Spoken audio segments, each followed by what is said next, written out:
नाज़रीन, नेतन्याहू एक मूजी मर्ज का शिकार हो चुका है और अपनी बीमारी को खुफिया रखने की कोशिश कर रहा है। लेकिन इजरायली मीडिया ने अपनी रिपोर्ट में बताया है कि नेतन्याहू जो है वो एक मूजी मर्ज का शिकार हो चुका है। तो इस तरह इजराइल में अब ये देखा जा रहा है कि एक ऐसे बंदे के ऊपर रिला किया जा रहा है जो मेंटली भी फिट नहीं है और बीमारी का भी शिकार है और एक ऐसी जंगों के अंदर इजराइल को झोंक रहा है जो ना खत्म होने वाली हैं। तो कब तक इजराइल सस्टेन कर सकेगा इन लंबी जंगों के अंदर, क्योंकि ये वो जारियत है जो सबसे लंबी तरीन जारी है। इससे पहले 4 दिन, 6 दिन, 10 दिन, मैक्सिमम 34 डेज तक इजराइल जब वो उसने कोई वॉर की है, तो ये सबसे ऑलरेडी लंबी वॉर है। और वो शख्स जो मेंटली भी फिट नहीं है, एक्सट्रीमिस्ट तबका उसके साथ, और ऊपर से मुजी मर्ज का भी शिकार हो चुका है, ये भी आपके सामने रखेंगे। और फ्रांस और इजराइल के दरमियान कशीदगी जारी है, क्योंकि फ्रांस से फिलिस्तीनी रियासत की अनाउंसमेंट होने जा रही है। जून का महीना शुरू हो चुका है और तैयारियां इस वक्त बहुत तेज हो रही हैं। बड़ी हिस्टोरिक कॉन्फ्रेंस जो है वो मिड जून के अंदर होने जा रही है, ये भी आपके साथ शेयर करेंगे। लेकिन इसी दरमियान नाज़रीन कुछ और बड़ा खतरनाक हो गया है। हम यूक्रेन जंग के हवाले से आपको रिपोर्ट कर रहे थे कि यूक्रेन की जो जंग है वो बहुत एस्केलेट करने जा रही है और यूक्रेन की जंग का बरह रास्त ताल्लुक नए वर्ल्ड ऑर्डर के साथ भी है, मिडिल ईस्ट के साथ भी है। आपने देखा जो सीरिया में रिजीम चेंज हुआ उसमें यूक्रेनियन फोर्सेस भी शामिल थी, उनकी वेपन और इकोनॉमिक सपोर्ट भी शामिल थी। अफ्रीका के अंदर यूक्रेन की प्रेजेंस है, वहां पर प्रॉक्सी वॉर जारी है। तो यूक्रेन का जो तनाज़ा है वो मिडिल ईस्ट को बरह रास्त असरअंदाज करता है। और अब देखिए, यूक्रेन की जंग ना होती तो पुतिन और ईरान कभी इतने करीब ना आते। तो ये इस जंग ने करीब किया ना, और ना ही रशिया और चाइना कभी इतने करीब आते। तो यूक्रेन की जंग का बहुत बड़ा किरदार है। अब अगर वो जंग रुकती है तो भी उसके असरात हैं, अगर वो एस्केलेट होती है तो भी उसके असरात हैं, और वो आलमी जंग की तरफ भी जा सकती है। नाज़रीन, वो जंग एस्केलेट हो गई है और इस तरह से एस्केलेट हो गई है कि ये जो टाइम इस वक्त गुजर रहा है, न्यूक्लियर जंग के खतरात वहां पर बहुत बढ़ गए। नाज़रीन, यूक्रेन ने इस पूरी जंग का सबसे बड़ा हमला जो है वो रशिया के ऊपर कर दिया है।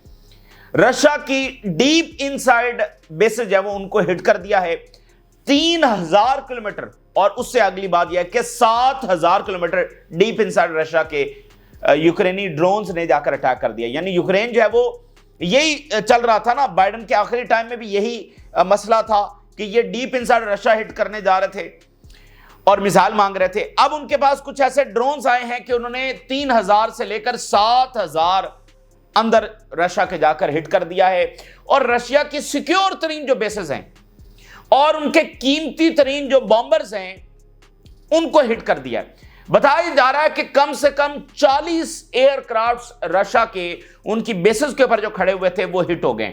ये अब तक का सबसे बड़ा हमला है, और 3000 डीप इनसाइड रशिया के किया गया। 40 जंगी त्यारे और उनमें कीमती तरीन रशियन बॉम्बर्स भी हैं, और वो बॉम्बर्स हैं जिनमें सिर्फ ऐसे बॉम्बर्स भी हिट हुए हैं जो जिनकी टोटल तादाद रशिया के पास सिर्फ 10 है।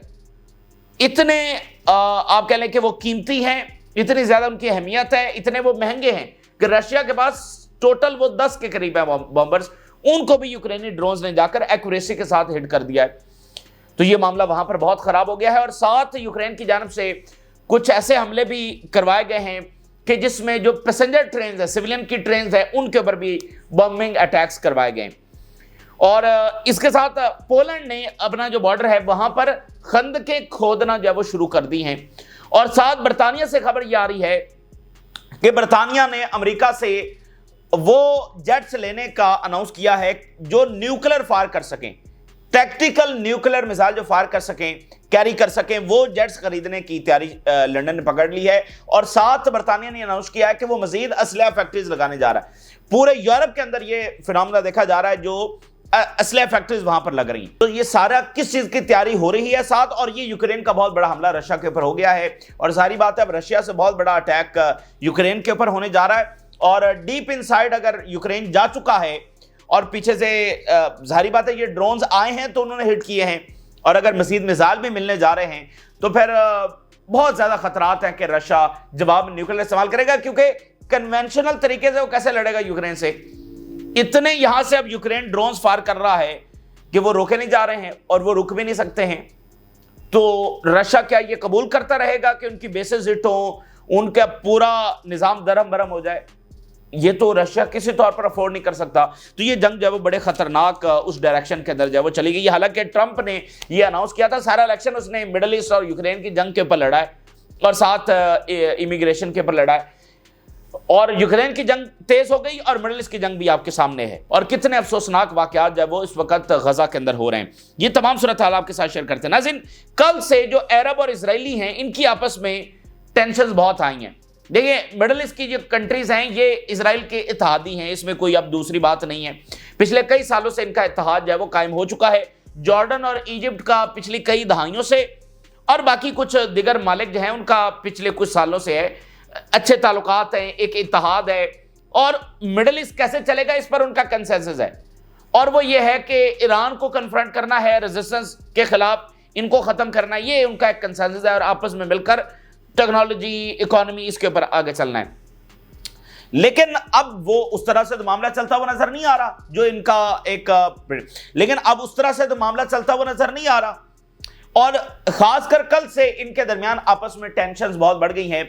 जो अरब फॉरेन मिनिस्टर्स हैं उन्होंने ये अनाउंस किया कि वो तो यरूशलेम जाएंगे और मस्जिद अक्सा के अंदर जाकर नमाज पढ़ेंगे, और उसके बाद वो रमल्ला जाएंगे जहां पर फलस्तीनी सदर के साथ मुलाकात करेंगे। और 67 के बाद पहली बार ऐसा दौरा होने जा रहा था जिसमें Jordan, Egypt, Saudi Arabia, Qatar, UAE, इन सब के फॉरेन मिनिस्टर्स मौजूद थे। तो इसराइल ने जो है एंट्री देने से इनकार कर दिया। अब ये वो मिडिल ईस्ट के कंट्रीज हैं जिनका यूरोपीय यूनियन के ऊपर बहुत इन्फ्लुएंस हो चुका है, और इन्वेस्टमेंट के बाद अमेरिका के ऊपर भी ये इन्फ्लुएंस है वो गेन कर रहे हैं। तो अब इनकी जानिब से कुछ इंपॉर्टेंट स्टेप्स लिए गए हैं। एक तो पहली ज्वाइंट प्रेस कॉन्फ्रेंस हुई है इसराइल के खिलाफ। हम कितनी बार इसका तज़किरा कर चुके हैं कि ये एक ज्वाइंट प्रेस कॉन्फ्रेंस भी नहीं कर सके। ये जनाब इन्होंने ज्वाइंट प्रेस कॉन्फ्रेंस की है, और इसमें इन्होंने डिक्लेयर किया है कि सारा जिम्मेदार इजराइल है। अब इसमें कोई नई बात तो नहीं है, मतलब ये तो हम रोज ही बात कर रहे हैं कि जो है इजराइल है फसाद और जंगों की जड़। लेकिन जब हम इन गवर्नमेंट्स की सतह पर देखते हैं तो क्या वो भी इसी बयानी को एंडोर्स करते हैं? तो ऐसा तो नहीं है। वो तो कहते हैं इसकी जिम्मेदार हमास है, इसकी जिम्मेदार रेजिस्टेंस है, इसका जिम्मेदार ईरान है, ये जो जंग छिड़ी है। अमेरिका ये बयानियां बनाता है ना, और मिडिल ईस्ट के कंट्रीज इस बयानी को एंडोर्स करते हैं। तो आज इन्होंने ज्वाइंटली ये कहा है कि जो जंगों का जिम्मेदार है वो इजराइल है, और ये जिस रास्ते के ऊपर है ये तबाही का रास्ता है, ठीक है ना। और इस तरह से मामला चलने वाले नहीं है। ये आज जनाब इन्होंने अपने वेस्टर्न जो इत्तेहादी हैं उनको ये बात सुना दी है। Press conference of the Arab Islamic ministerial committee on the caseation of war in Gaza. साथ इन्होंने ये भी अनाउंस किया है कि अब फलस्तीनी रियासत के हवाले से तेजी के साथ इकदाम उठाए जाएंगे। Israel refusal to visit the joint delegation is evidence of its extremism, Saudi foreign minister की स्टेटमेंट। ये इसराइल के इंतहा पसंद होने का, देखिए मैटर करती हैं चीजें, अवाम की सतह पर कुछ और होता है। असल बात तो वो है ना जो गवर्नमेंट की सतह के ऊपर ये किस चीज को इंडोर्स करते हैं। तो वो तो ये कहते हैं कि जंग जो है वो हमास की वजह से हुई और सारा मामला। तो आज वो कह रहे हैं कि इसराइल एक्सट्रीमिस्ट है, ये पीस को रिजेक्ट कर रहा है, and it's desire for nothing but violence. और ये किस रास्ते के ऊपर है? सिर्फ और सिर्फ वायलेंस के ऊपर। तो ये तो तबाही है। Saudi foreign minister, we discuss efforts to encourage more countries to recognise the state of Palestine. अब उन्होंने कहा कि हम बाकी कंट्रीज में ये पूरी तरह से तहरीक चलाने जा रहे हैं कि बहुत सारे दीगर कंट्रीज जो हैं वो फलस्तीनी रियासत को तस्लीम करें। ये बहुत बड़ी बात है। We condemn the Israeli behavior of refusing the ministerial delegation to enter Ramallah and meeting with President Abu Mazen. बाकी मुल्कों में अब जाकर वो तहरीक चलाएंगे, उनको इनकरेज करेंगे कि वो फलस्तीनी रियासत को तस्लीम करें। और आज उन्होंने ज्वाइंट प्रेस कॉन्फ्रेंस में उसका जवाब दिया है। तो इसराइल ने इससे कुछ अचीव नहीं किया है। बात यह है कि इसराइल ने जो रास्ता चुना है वो उसकी डिफीट का रास्ता है, एक लंबी जंगों का रास्ता है जिसमें यह प्रोजेक्ट चल नहीं सकता है, यह सस्टेन नहीं कर। अब आप देखिए कि गुस्सा किस हद तक बढ़ता चला जा रहा है, जिससे इन गवर्नमेंट्स के ऊपर प्रेशर बढ़ता चला जा रहा है। एक और बड़ा बेरहम वाकया हुआ है। वो फलस्तीनी डॉक्टर तो आपको याद है जिनके बारे में एक दिल दहला देना वाकया पेश आया कि वो ड्यूटी पर थी और उनके 9 बच्चे शहीद हो गए और उसी हॉस्पिटल के अंदर लाए गए जहां पर वो ड्यूटी सर अंजाम दे रही थी। 9 के 9 बच्चे थे, सब के सब जब वो शहीद हो गए। कितनी बेरहमी की बात है। आप जरा सोचें उन वालिदैन के ऊपर क्या गुजर रही होगी, कैसे उन्होंने ये चीजें कैसे बर्दाश्त की जा सकती है। उसके बावजूद उन्होंने अपनी ड्यूटी जारी रखी और आज क्या हुआ है कि उनके हस्बैंड भी शहीद हो गए। उन डॉक्टर के हस्बैंड भी आज इजरायली बमबारी के अंदर शहीद हो गए। ये अभी वाकया हुआ है। और इसके साथ साथ जो एड सेंटर है, इसको यूनाइटेड नेशन ने डेथ ट्रैप करार दे दिया है। After Israel killed her 9 children, Gaza doctor loses husband, आज उनके हस्बैंड भी शहीद हो गए हैं। Aid turned into ambush the Israeli hunger trap massacre in Gaza. तो यूनाइटेड नेशन ने इसको हंगर और डेथ ट्रैप जो है वो करार दे दिया है। अच्छा, नेतन्याहू जो है, एक तो इसका बॉस बाइडन वो कैंसर में मुब्तला हो चुका है, एग्रेसिव स्टेज का कैंसर है। नेतन्याहू के हवाले से यह खबर आ रही है कि यह किसी मूजी मर्ज के अंदर मुब्तला हो चुका है और इसकी स्टेज है वो काफी आगे है इसकी बीमारी की, और ये उसको छुपाना चाह रहा है। और आज इजरायली मीडिया ने इसके ऊपर रिपोर्ट जारी की है कि कैसे इसको खुफिया तौर पर अस्पताल भी ले जाया जाता है। और यरूशलेम पोस्ट में यह बताया गया है कि अब इसके कन्वॉय के साथ एक सीक्रेट एम्बुलेंस भी चल रही होती है, ठीक है ना, ये अभी इसके कन्वॉय के अंदर शामिल की गई है। और रिपोर्ट में यह भी पता चला कि इसको एक हार्ट अटैक भी आ चुका है और इसके साथ ये किसी और मूजी मर्ज के अंदर भी मुब्तला हो चुका है। Since his last heart attack a secret ambulance has been following Netanyahu's convoy, Jerusalem Post लिख रहा है। तो अभी इसकी बीमारी की टोटल मुकम्मल डिटेल तो नहीं आई है कि वो कौन सी बीमारी है, उसकी स्टेज क्या है, लेकिन इजरायली मीडिया बता रहा है कि किसी ना किसी बीमारी के अंदर मुब्तला है। और इस तरह से देखें, एक एम्बुलेंस तो साथ ट्रैवल कर रही होती है, लेकिन ये वो वाली एम्बुलेंस नहीं है कि कोई अटैक हो जाएगा और इसमें यानी इसकी बीमारी से रिलेटेड वो तमाम चीजें उसमें दी गई हैं। और खासकर जब ये ऐसी जगह पर ट्रैवल करता है जो हॉस्पिटल से बहुत दूर हो, तो खासकर जब उसका एहतमाम किया जाता है तो कि ये किसी बीमारी के अंदर मुब्तला है। और इजरायली इस वक्त देख रहे हैं कि ये पता नहीं कितने दिन चलता है और ये हमें कैसी जंगों के अंदर जब वो झोंक कर जा रहा है। और इजराइल के अंदर जो अपोजिशन पार्टीज हैं उन्होंने एक लीगल एक प्रोसेस भी शुरू कर दिया इसको मेंटली जो है वो अनफिट करार देने का। तो बहरहाल ये सारी चीजें साथ साथ जारी हैं, लेकिन फ्रांस और इजराइल का फड्डा पड़ा हुआ है। और उसमें जो अमेरिकी एम्बेसडर टू इजराइल है, जो पहले ही दिन मस्जिद अक्सा के अंदर दाखिल हो गया था और इस तरह का कोई वाकया इससे पहले नहीं हुआ, उसने जनाब मैक्रोन के फ्रांस के खिलाफ बयान दिया है। हॉकबे ये उसका नाम है, slams French backed Palestinian statehood push at United Nations, says US Israel are inseparably linked और if France is really determined for Palestinian state, अगर फ्रांस वाकईतन फलस्तीनी रियासत बनाना चाहता है, I have a suggestion for them, carve out a piece of the French Riviera, ambassador हॉकबे से। अगर बनानी है फलस्तीनी रियासत तो कहीं फ्रांस अपनी ही किसी टेरिटरी के ऊपर कोई एक कोने के ऊपर फलस्तीनी रियासत बना दे, अगर इसको बहुत शौक है। ये फॉलिंग एम्पायर है, उससे ज्यादा कुछ भी नहीं है।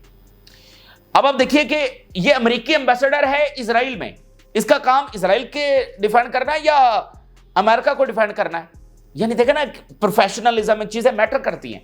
तो आज वो अपने सबसे बड़े इत्तेहादी फ्रांस के खिलाफ, जिसने अमेरिकी एम्पायर को चलाने के लिए अफ्रीका में क्या क्या जुल्म नहीं ढाए फ्रांस ने, कितनी बेरहम हिस्ट्री है फ्रांस की, और अमेरिकी एम्पायर को चलाने के लिए फ्रांस ने क्या किरदार अदा नहीं किया। इन्होंने रीजन्स बांटे हुए थे ना, मतलब फ्रांस का बहुत बड़ा किरदार अफ्रीका में था, बरतानिया का कहीं और था। तो उस फ्रांस के खिलाफ कह रहा है कि उसको बहुत शौक है तो अपनी उधर टेरिटरी के अंदर बना दे। अब ये तो बहुत बड़ी तज़ीक है फ्रांस के लिए इस तरह की उनको बात सुनाना। और सुना कौन रहा है? इजरायली एम्बेसडर नहीं सुना रहा, अमेरिकी एम्बेसडर सुना रहा है। तो ऐसे तो दुनिया नहीं चलती है, यानी वो भी फ्रांस है, वो भी एक बड़ी ताकत है, तो और फिर अमेरिकी एम्बेसडर उसको बात सुना रहा है। तो इस तरह से दुनिया का ये एक फॉलिंग एम्पायर है और इसी तरह से अब ये काम कर रहा है। मतलब इनकी गैर संजीदगी देखिए ना, और एक्सट्रीमिज्म आप देखिए। अगली बात यह है कि यूक्रेन और रशिया की जो जंग है वो बहुत ज्यादा एस्केलेट कर गई है, और इतनी एस्केलेट कर गई है कि खतरात न्यूक्लियर के हवाले से बहुत बढ़ गए। प्यूटन ने यह कह रखा है, रशिया ने यह कह रखा है कि वो टैक्टिकल न्यूक्लियर इस्तेमाल कर सकते हैं किसी भी वक्त। ये पहली वार्निंग होगी, और न्यूक्लियर यानी जापान के बाद ये पहला न्यूक्लियर होगा जो इस्तेमाल होगा। और उन्होंने कहा कि हम कहीं ना कहीं फिर टैक्टिकल न्यूक्लियर इस्तेमाल कर देंगे। तो अब जनाब जो सबसे बड़ी रेड लाइन थी रशिया की, उसमें से एक बहुत बड़ा वाकया हुआ है कि डीप इनसाइड रशिया हिट हुआ है। और इससे पहले तो वो मिसाइल मांग रहे थे अंदर हिट करने के लिए, लेकिन उन्होंने ड्रोन्स के साथ हिट कर दिया, बहुत अंदर जाके 3000 और कुछ रिपोर्ट्स के मुताबिक 7000 किलोमीटर डीप इनसाइड उन्होंने जाकर रशिया में हिट कर दिया है। और वैसे तो मिसाइल की बात चल रही थी कि लॉन्ग रेंज मिसाइल, लेकिन ये ड्रोन्स के साथ उन्होंने ये हमला किया है और रशिया का बहुत नुकसान हुआ है। और कंसर्न रशिया में बहुत बढ़ गए हैं कि उनकी सिक्योरिटी के हवाले से, उनकी जो बड़ी सिक्योर और सेंसिटिव बेसेस हैं जहां पर उनके, यानी होता है ना कि आपकी स्टेट की रियल जो पावर है जहां पर डिप्लॉय है, मतलब अमेरिका है ना तो बरतानिया है, तो उनके जो सबसे एक्सपेंसिव इक्विपमेंट है वो जिस बेस के ऊपर खड़े हैं, तो रशिया में वो बेस हिट हुई है। यानी आप कहते हैं कि रशिया है, उसकी एक एक्सट्रीम पावर क्या है, उसकी जो वो वाली बेसेस है ना वो हिट हुई हैं, यूक्रेन ने की हैं। और एक A50 बॉम्बर है, ये A50 बॉम्बर जो है वो 10 के करीब है रशिया के पास, और एक की कीमत $350 मिलियन है। F-35 से कई गुना महंगा है। तो टोटल इनके जो नंबर है वो 10 के करीब हैं। यूक्रेन ने इनको भी हिट कर दिया। टोटल ये बताया जा रहा है कि 40 के करीब एयरक्राफ्ट हैं, बॉम्बर्स और फाइटर जेट्स 40 के करीब जो हिट कर दिए हैं यूक्रेन ने। ये बहुत बड़ी ये एस्केलेशन होगी पिछले घंटों के अंदर। Ukraine hits Russian bomber bases with FPV drone swarm. Kyiv Independent Ukraine का मीडिया रिपोर्ट कर रहा है, Russian bombers are burning in masse, Ukraine's SBU drones hit more than 40 aircraft in mass attack. ये यूक्रेन का सबसे बड़ा media Kyiv Independent, 40 aircraft कम से कम हिट हो गए। फिर एक और उनकी हेडलाइन देखिए, Ukraine attacks elite Russian base nearly 7,000 kilometre away, potential Russian targets for Ukraine's 3,000 kilometre drone. The Russian aircraft allegedly hit, ये यूक्रेनी मीडिया बता रहा है, A50 जो कि प्रोवाइड करता है बड़े क्रिटिकल फंक्शंस, ये बड़ा खास बॉम्बर्स है जो इस जंग में बहुत ज्यादा इस्तेमाल हो रहा है। ये डिफेंस सिस्टम के लिए इस्तेमाल होता है, गाइडेड मिसाइल के साथ लैस है और कोऑर्डिनेट करता है रशियन अटैक्स के लिए, जो फाइटर जेट्स अटैक करते हैं उसके लिए कोऑर्डिनेशन करता है। और Russia possesses less than 10 of these plane, 10 से भी कम है, को 8-9 होंगे, और इसकी कीमत जो है वो $350 मिलियन है। तो ये 3 से 4 बताया जा रहा है कि ये हिट हुए हैं। ये बहुत बड़े कंसर्न की बात है रशिया के लिए कि उनकी बेसिस जो सिक्योर तरीन है, देखें वो अपना ये सारा सामान जो यूक्रेन के बॉर्डर से बहुत दूर ले गए थे, इतना दूर के जो इनके पास एग्जिस्टिंग इक्विपमेंट है वो हिट ना कर सके, और इसलिए जो ये नया देना चाह रहा था वेस्ट, उसके ऊपर रशिया कह रहा था अगर दिया तो हम बर्लिन को हिट करेंगे। ये सारी बातें वो कर रहे थे क्योंकि जो एग्जिस्टिंग इनके पास है उससे वो दूर ले गए थे। तो अब वो जो दूर इक्विपमेंट इन्होंने जाकर डिप्लॉय किया यूक्रेन के बॉर्डर से, वो हिट हो गया है और बहुत कंसर्न की बात है। Right now Ukrainian forces conducting large scale special operation to destroy enemy bomber aircraft in rear of Russian Federation. ये वेस्टर्न इंटेलिजेंस और उनके सपोर्ट के बगैर ये हमला हो नहीं सकता है। और अगली बात आप सुनिए, Britain seeks to purchase US fighter jets capable of launching tactical nuclear weapons. तो यहां पर कोई शुगल नहीं हो रहा है, ये किस चीज की तैयारी की जा रही है। उनको एक देखें, जब वो जंग को रोकने के लिए तैयार नहीं है तो अल्टीमेटली क्या होगा। तो यूके भी कोई आलमी जंग के लिए तैयार नहीं बैठा हुआ, ना ही फ्रांस, ना ही कोई और, सबको पता है सब ने आलमी जंगें लड़ी हैं, इन्होंने तो लड़ी हैं और जर्मनी भी नहीं चाहेगा। लेकिन ये जिस डायरेक्शन में जा रहे हैं, एक एरोगेंस होती है ना, आप एक चीज में ट्रैप हो जाते हैं, बस अब उससे निकल भी नहीं सकते और वो बस मामला चलता चला जा रहा है। तो साथ साथ आलमी जंग की तैयारियां की जा रही हैं, चाहता शायद कोई भी ना हो, क्योंकि पता है कि न्यूक्लियर जंग में पता नहीं क्या होगा, लेकिन बस उसकी तरफ सब खींचे चले जा रहे हैं।